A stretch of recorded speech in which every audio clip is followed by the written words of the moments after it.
പ്രധാനമന്ത്രി നരേന്ദ്രമോദിയെ പിന്തുണച്ച് കോൺഗ്രസ് നേതാവ് ശശി തരൂർ എം പി വീണ്ടും വിവാദത്തിൽ.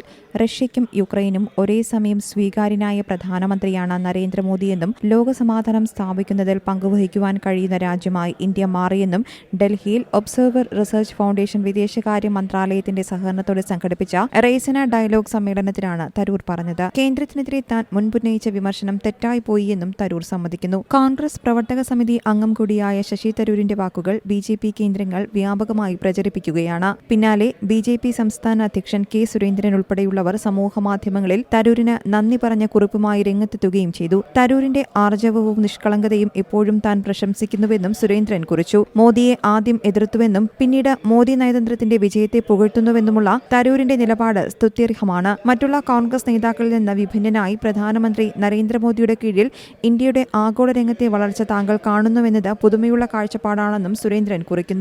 യു.എസ്. പ്രസിഡന്റ് ഡൊണാൾഡ് ട്രംപുമായി പ്രധാനമന്ത്രി നരേന്ദ്രമോദി നടത്തിയ കൂടിക്കാഴ്ചയെക്കുറിച്ച് തരൂർ പ്രശംസിച്ചത് അടുത്തിടെയാണ് വിവാദമായതും പാർട്ടിക്കുള്ളിൽ വലിയ ചർച്ചയായതും. വ്യവസായ വളർച്ചയുമായി ബന്ധപ്പെട്ട കേരള സർക്കാരിനെ അനുകൂലിച്ച ലേഖനം കൂടി വന്നതോടെ ഹൈക്കമാൻഡ് തരൂരിനെ ഡൽഹിയിൽ വിളിപ്പിച്ച് ചർച്ച നടത്തിയിരുന്നു. കോൺഗ്രസ് നയങ്ങൾക്കും താൽപര്യങ്ങൾക്കും വിരുദ്ധമായി നിലപാട് സ്വീകരിക്കുന്നവർക്ക് പാർട്ടിയിൽ തുടരാനാകില്ലെന്ന് കോൺഗ്രസ് നേതൃത്വം വ്യക്തമാക്കിയിരുന്നു. ഇതിനു പിന്നാലെയാണ് തരൂർ വീണ്ടും മോദിയെ പുകഴ്ത്തുന്നത് പാർട്ടിക്ക് തലവേദനയാകുന്നത്.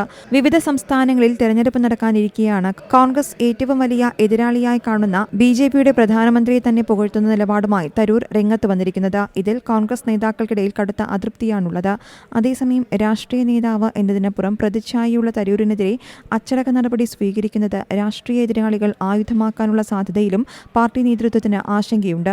രാഷ്ട്രീയത്തിനതീതമായി വിഷയാധിഷ്ഠിതമായാണ് കാര്യങ്ങളെ വിലയിരുത്തുന്നതും അഭിപ്രായ പ്രകടനം നടത്തുന്നതും എന്നുമാണ് തരൂരിന്റെ വാദം. എന്നാൽ രാഷ്ട്രീയ എതിരാളികൾക്ക് ഊർജ്ജം പകരുന്ന തരത്തിൽ ഇത്തരം പ്രസ്താവനകൾ നടത്തുന്നത് അണികൾക്കിടയിൽ ഉൾപ്പെടെ വലിയ ആശയക്കുഴപ്പത്തിനാണ് ഇടയാക്കുന്നതെന്നും നേതാക്കൾ ചൂണ്ടിക്കാട്ടുന്നു.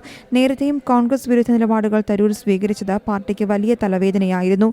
തരൂരിന്റെ ലക്ഷ്യമെന്ത് എന്നുള്ളത് കേരള രാഷ്ട്രീയത്തിലും വലിയ ചർച്ചകൾക്കാണ് വഴിവെക്കുന്നത്. News desk Zee Malayalam news.